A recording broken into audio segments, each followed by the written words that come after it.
Morning, everybody. My name's Heather, and this is Christ Central Devotional. So we're going through the book of 1 Timothy. Let's pray and then we'll start. Father God, thank you for another beautiful day. Thank you for your presence with us, and we pray that as we look at this next part of 1 Timothy, you will speak to each of us. Thank you, Lord. Amen. Okay, so I'll find the passage.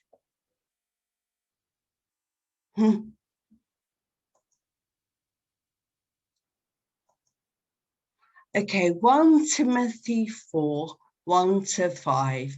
The Spirit clearly says that in later times, some will abandon the faith and follow deceiving spirits and things taught by demons. Such teachings come through hypocritical liars whose consciences have been seared as with a hot iron. They forbid people to marry and order them to abstain from certain foods which God created to be received with thanksgiving by those who believe and who know the truth. For everything God created is good, and nothing is to be rejected if it was received with thanksgiving, because it is consecrated by the word of God and prayer.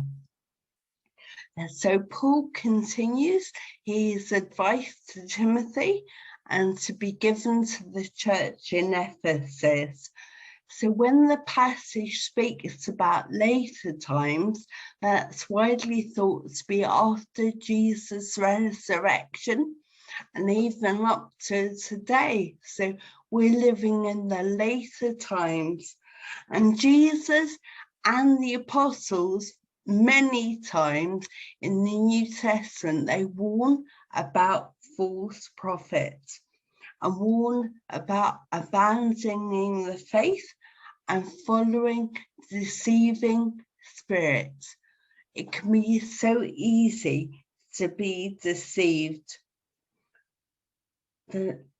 So people were teaching that if they put their bodily things under control, they focus just on the spiritual and not on the physical, that was all that was important. So that some people were forbidding them to get married or couldn't eat certain foods, and they believed that by doing these things they could be better Christians and find their way to heaven that way. And they were deceiving the people, as it says in verse 2. They were hypocritical liars, and their consciences had been seared as with a hot iron. So we know a hot iron could be really helpful, really good for ironing our clothes, but if we put it on the wrong surface, it can really damage. And so somebody whose conscience has been seared is really damaged. And so these false teachers were damaged themselves in their beliefs, and they were teaching things that cause other people to go away from God. Well, the opposite to deceit and lies is the truth. And Jesus taught in John 16:13, when he was teaching his disciples, he promised them the Holy Spirit. And Jesus said, but when he, the Spirit of truth, comes, he will guide you into all the truth. He will not speak on his own. He will speak only what he hears, and he will tell you what is yet to come. And Jesus again and again emphasized the truth. And Jesus himself said, I am the way, the truth, and the life.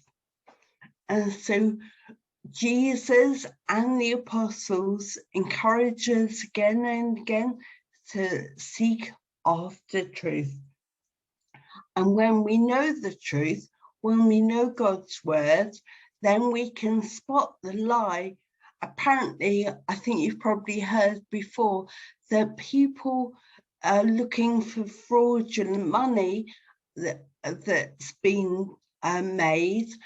Examine, get to know the real thing really well, and then they can spot a fraud, a deceitful note. So as we know God more and more, as we read his word and meet with him, then we can see deceit more easily.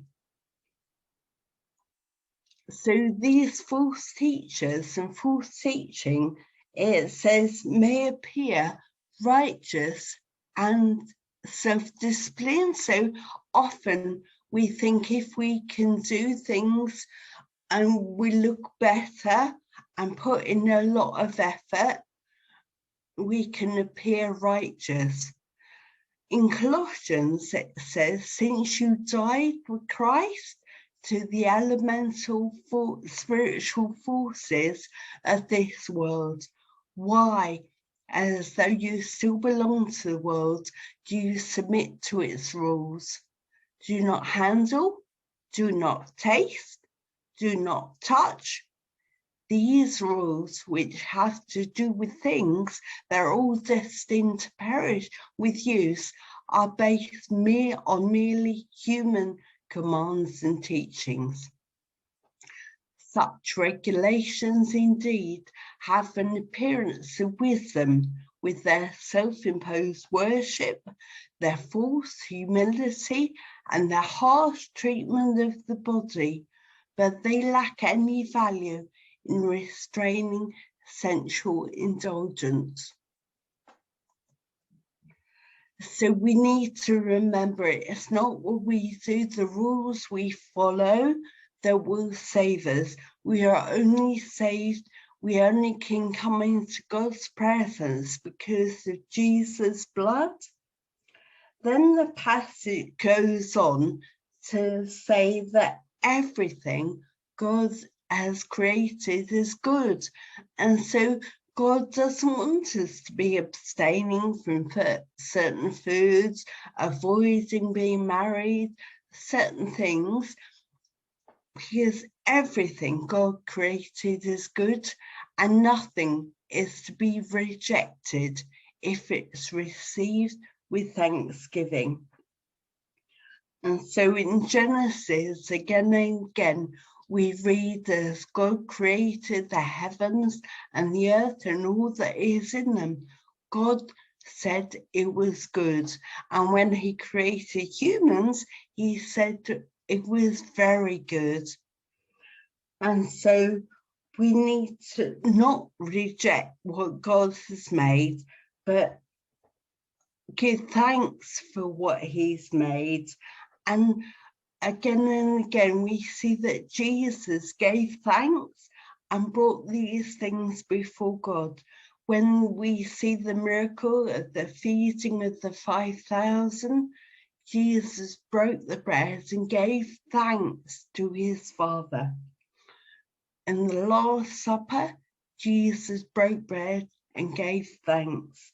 And on the Emmaus Road with the disciples after Jesus' resurrection, when he went and shared food with them, once again he broke bread and gave thanks. So God has provided every good gift, and we need to come to him with thanks and not follow false teachings, go off on a tangent, but know his word, know the truth, and give thanks for what he has given.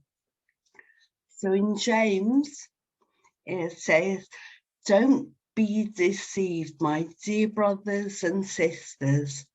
Every good and perfect gift is from above, coming down from the Father of heavenly lights, who does not change like shifting shadows. He chose to give us birth through the word of truth, that we might be a kind of first fruits of all he created.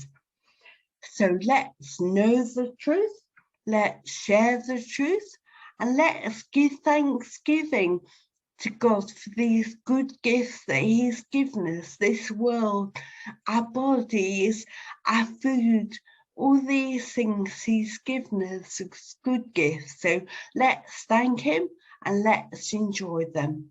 Thank you.